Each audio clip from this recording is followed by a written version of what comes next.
Hello dear students, let us start with chapter 6, Attitude and Social Cognition. This chapter is a part of social psychology. As you know that social psychology is that branch of psychology which deals with how the behavior of the individuals is affected by others and the social environment. All of us have a tendency to form our own attitudes or the way we think about specific people, specific topics, their behavior. Besides that, our own behavior is also getting influenced because of the presence of other individuals and groups. In some situations, people show pro-social behavior as well. That is, helping the people who are in need without expecting anything in return. I am sure you must have observed such kind of people amongst your close relatives or in your family members. Many of these social behaviors seem to be simple, yet explaining the processes that lie behind this behavior is of a complex nature. So, keeping this in mind, we have the following objectives of the chapter, that is to analyze how people interpret and explain the behavior of others, to understand what are attitudes and how they are formed and changed, to comprehend how the presence of others influence our behavior, and to explain why people help or do not help others in distress. So let us gain an insight into the chapter by taking the various terminologies and the various concepts in detail.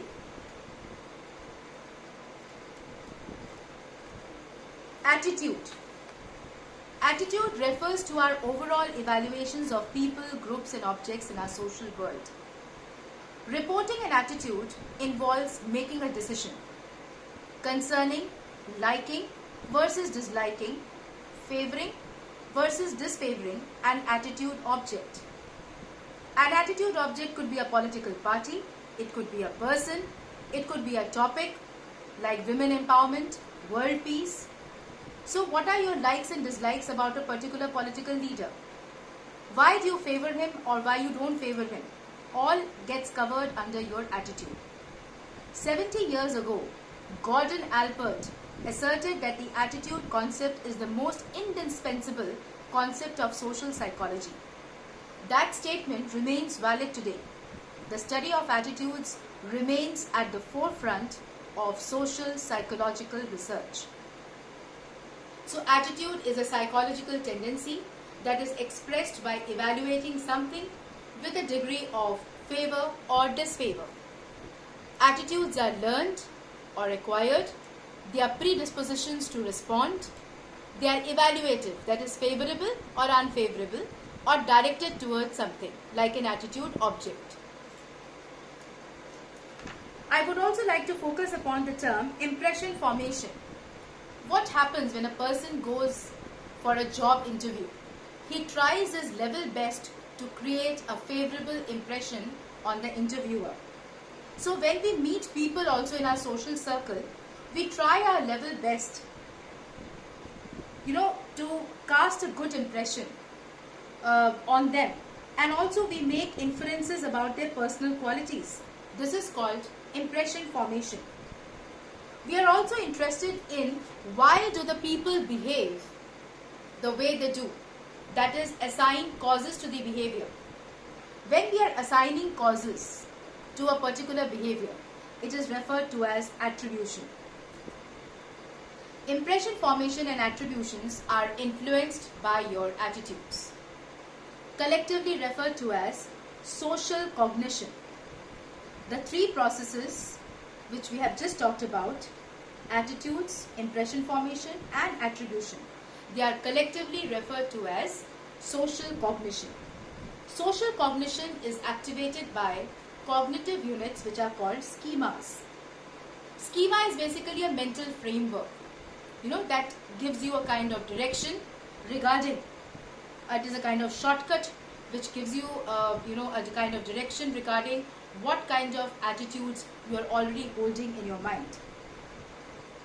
Cognitive processes, as you know, cannot be seen. They are the mental processes.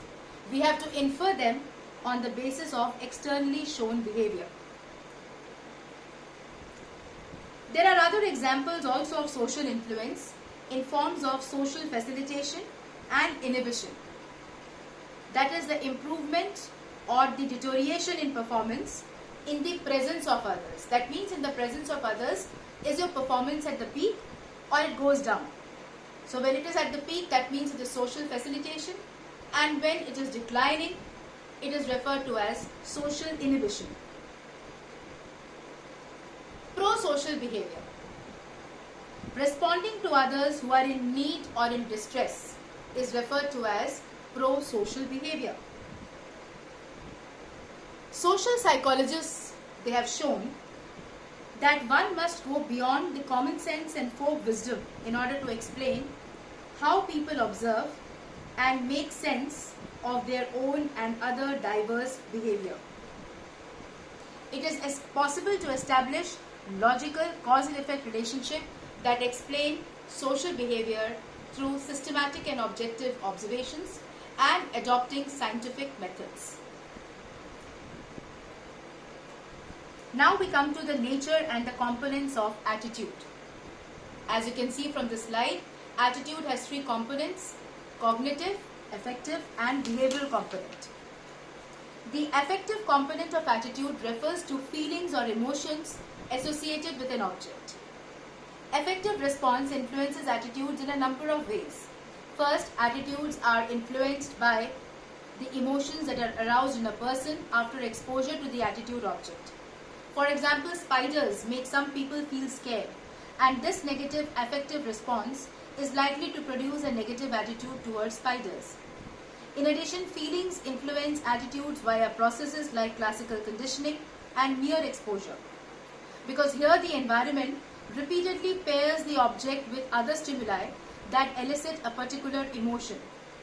And a repeated exposure, for example, a repeated exposure to a object like a spider or a cockroach or any kind of insect can cause the object to seem more familiar, more positive, or maybe more negative over times.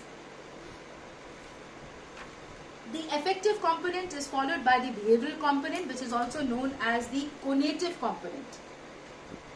The conative component is the tendency or the disposition to act in a certain way towards something. The thought component is referred to as the cognitive component, that is our thoughts, beliefs and ideas about something. Hence, they are called the ABC component of an attitude. Attitudes have to be distinguished between two other close related concepts, which are values and beliefs. What are beliefs? Beliefs refer to the cognitive component of an attitude, and they form the ground on which attitudes stand. For example, belief in God, or people believe that there is life after death. Whereas values are the attitudes that contain a should or an ought component. One example of a value is that one should work hard, or honesty is the best policy. So values are formed when a particular belief as I told you is the cognitive component of an attitude, or an attitude becomes an inseparable part of the person's outlook on life.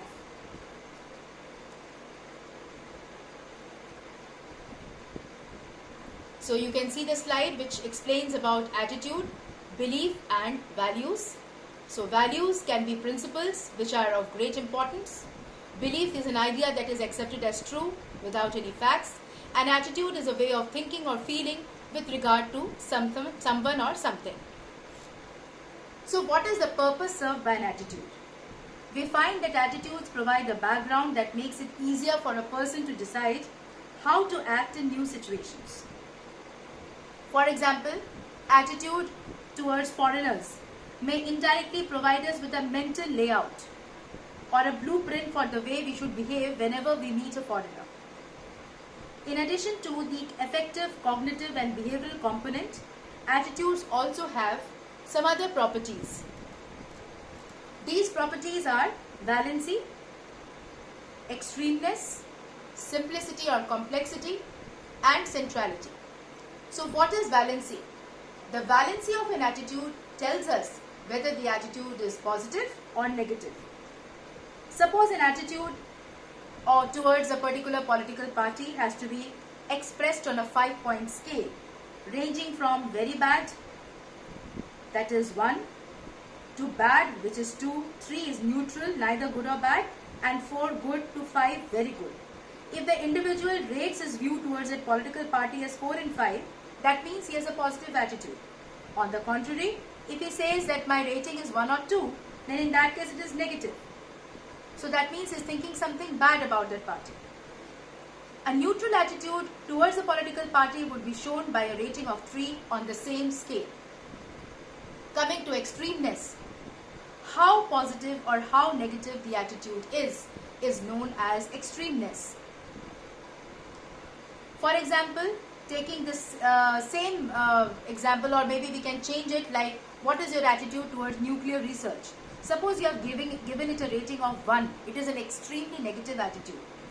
And if you have given it a rating of 5, it is an extremely positive attitude, because they are in two different directions. That is, the valency is different. The ratings of 2 and 4 are less extreme. A neutral attitude is, however, lowest on extremeness. Simplicity and complexity is the next feature of an attitude. How many attitudes are there within a broader attitude is referred to as the simplicity and complexity of an attitude. Many things like health and world peace, people hold many attitudes.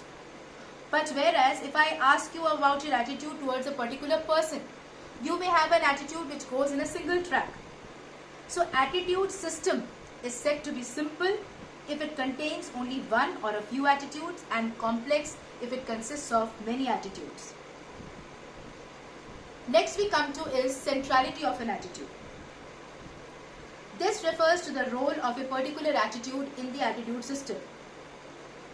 For example, in the attitude towards world peace, a negative attitude towards high military expenditure may be present as a core or a central attitude that influences all other attitudes in the multiple attitude system.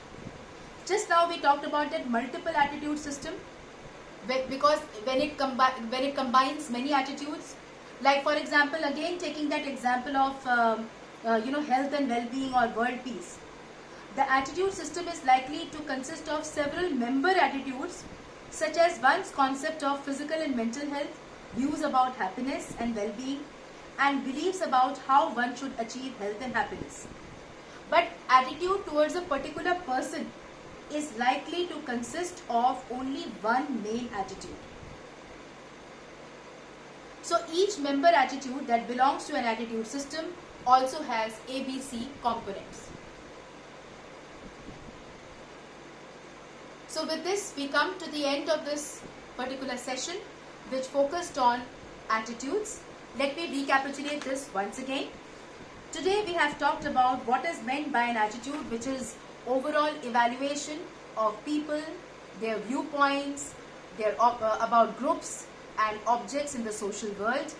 It may involve likes or dislikes, favor or disfavoring an attitude object. We have also talked about impression formation, which is that when we meet people, we tend to draw inferences about their personal qualities. We have also talked about the term social cognition. Well, attitude, impression formation and attribution are collectively referred to as social cognition, which is activated by cognitive units which are known as schemas. There are other examples of social influence like social facilitation and social inhibition, which involves the improvement or the decline in the performance in the presence of others. The next terminology was pro-social behavior, that is helping others in need without thinking whether they will get anything in return. We have discussed ABC component of attitude, where A stands for affective, B stands for behavioral, and C stands for cognitive component. Affective component is emotional component. If you have a negative emotional response, you may be then in that case we can take the concept of prejudice. That is an affective component. Behavior will involve discrimination. That is an example of behavioral component. Similarly, cognitive component will involve the concept of stereotypes or forming a cluster of ideas about a certain group of people. We have also discussed about the relationship of attitude with beliefs and values, where belief is a cognitive component and the values are those attitudes that contain an if or a should component. Apart from this, we have discussed the 4 features, which are valency, extremeness, simplicity and centrality. Hope you will revise these concepts and we will be better prepared in the next class. Thank you.